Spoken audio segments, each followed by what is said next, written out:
Welcome to the Foundations of Fitness podcast, where we can help you build foundations to a stronger and healthier you.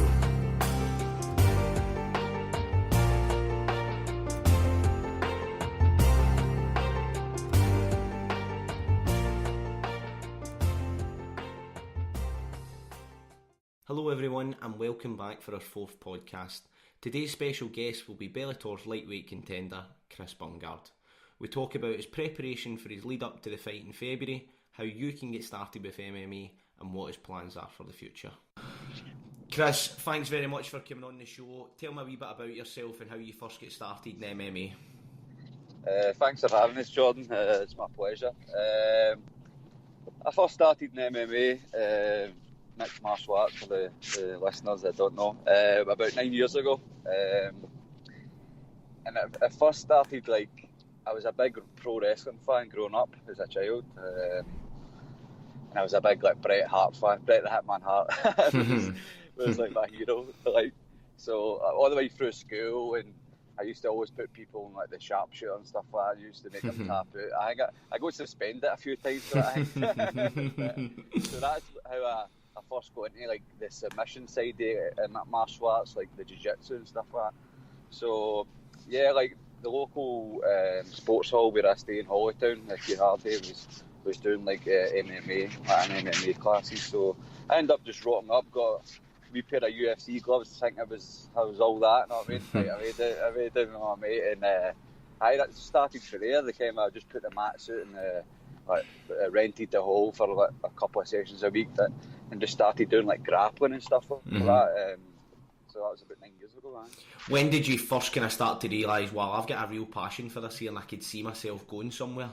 Well, I ended up, a couple of months in, I had my first amateur fight, and I knew absolutely nothing about the sport whatsoever. I don't know why I took the fight, but I ended up winning the fight by submission in a minute. So I won my first couple of amateur fights where I wasn't really trained and knew what I was doing, basically, and I was like, well, I must be doing something right here. So it wasn't until I had 13 amateur fights, but it wasn't until a few years back where I really thought I started to take it serious as a professional and what I was eating and stuff like that. So it wasn't that long ago, to be fair. I was still a big hobby, and then obviously I was still winning big shows against good guys. And I was like, well, let's make a career out of it. For any listeners that don't know, what is mixed martial arts? So basically it's just it's all your martial arts combined into one sport. So there's all different aspects. So for your striking, your boxing, your kickboxing, Muay Thai, that's your stand-up. So if the fight goes to the ground, you use your wrestling, your grappling, your jiu-jitsu, you can use judo. So it's every martial arts combined into one, and it's contested inside the cage, as a lot of people know. So, yeah. An awful lot to learn then. How do you kind of focus on certain aspects here? Well, back in the day when it first started, you would only have your one, so you would have a good boxer against a good wrestler. But now that the sport's grown so much throughout the years, it's the fastest growing sport in the world actually right now. You get all these youngsters coming in the gym, and you're training every aspect, so they're good everywhere. So that's how the level is just shot right through the roof. So basically, you need to train all aspects every day. You need to get your wrestling in, your striking in, your groundwork, jiu-jitsu. Else, if you're going to be good at one thing and then somebody else comes along that's good at everything, then you're got to be in trouble. So do you dedicate certain days to, say, maybe your grappling, to your striking and so on? Yeah. So for instance, on Monday I'll do conditioning, then at night it'll be Muay Thai, then sparring. Then the Tuesday will be more wrestling based and jiu-jitsu, and then maybe boxing at night. So yeah, you need to split it up. It's usually an hour a session, so yeah, a couple of sessions a day. It's adding a hell of a lot in, and we know you've got a big fight coming up in February. Talk to me a wee bit about that and the kind of preparations you're putting yourself under to be fit enough for that. Yeah, so I recently signed a big contract with a promotion called Bellator. It's one of the biggest promotions in the world. They're like California based. So their first show is in February in Newcastle Metro Arena. So I'm currently in fight camp now. I'm 2 weeks into it. For this one, because it's a big one, it's a really big fight. So I usually do like a 7 or 8 week camp, but this time I've upped it to 9 weeks. So I'm a couple of weeks in. And when you're in fight camp, the intensity goes up, the training goes up, the sessions get harder, the sparring gets harder, the rounds get tougher, and obviously a diet as well. So the body's not feeling maybe a wee bit tired, worn down through like the food you're consuming and the sessions you are. So it takes its toll on the body, that's for sure. I feel like a 40-year-old Jake the Snake Roberts here back in the day, man.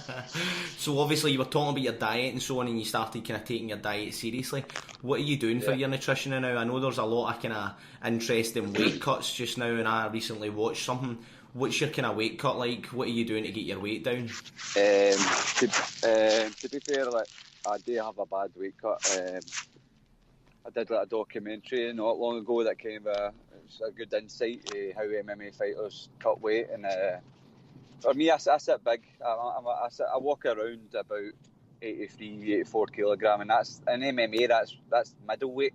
Mm-hmm. So I cut by middleweight, cut by 77, which is welterweight, to make lightweight at 70 kilo. Mm-hmm. So that's a good 2 stone cut.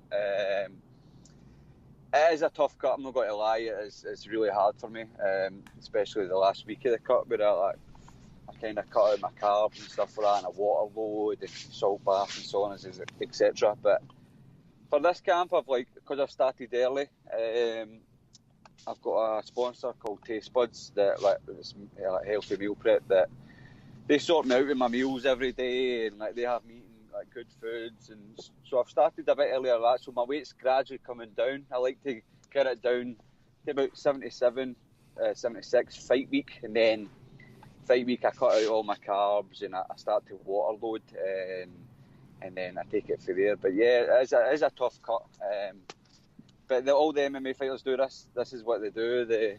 So they cut a lot of weight so they can be bigger come fight day, because we get a day and a half to rehydrate and refuel. So we're walking. By the time we walk into the cage, we've put all that water weight back on, if you get me. Of course, and obviously you're quite a tall guy, so that's going to be quite difficult for you to get yourself down when you're quite big made. Yeah. Well, I think my strongest point in my full game is my mental toughness.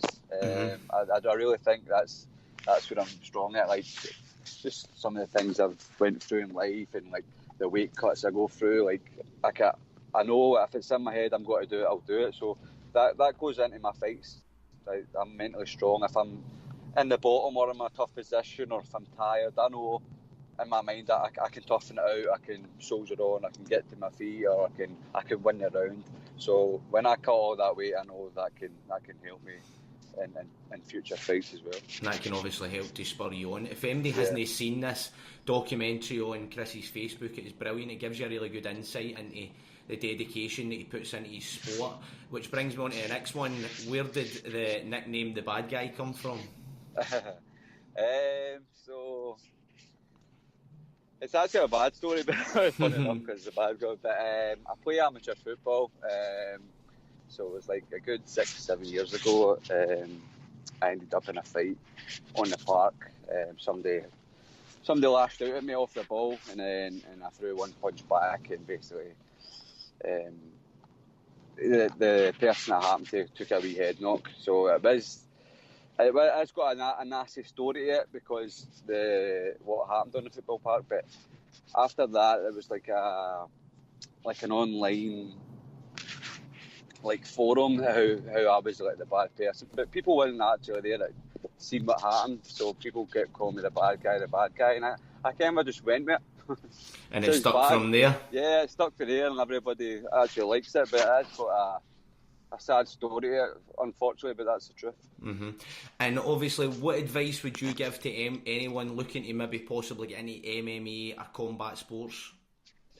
The advice I would get is I would shop around Like, not shop around as if you've got to buy something, but try a few gyms, like see where you're location-wise, what you can afford, because there's a lot of gyms out there and coaches out there that aren't educated and that aren't looking out for you and your best interests. They're just trying to turn a quick buck, and plus they're not really educated in the martial arts themselves, so they're probably got to teach you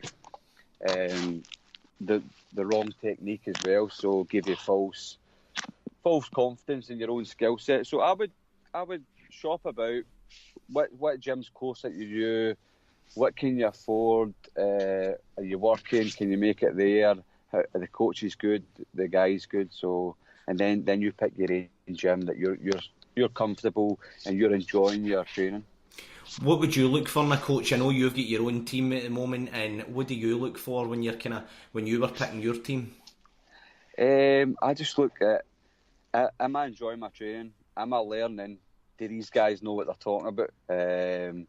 What have they done in the past? Have they got any to show for it? Like, I know a lot of like black belts and like kid-on world champions out there that shouldn't be running gyms or shouldn't be taking money off people because they don't really know what they're doing themselves. So I feel like they're robbing people, and then they think they're doing good, and then they go into a match or competing, and then they're doing everything wrong. Then they could get hurt, stuff like that. So I look for people.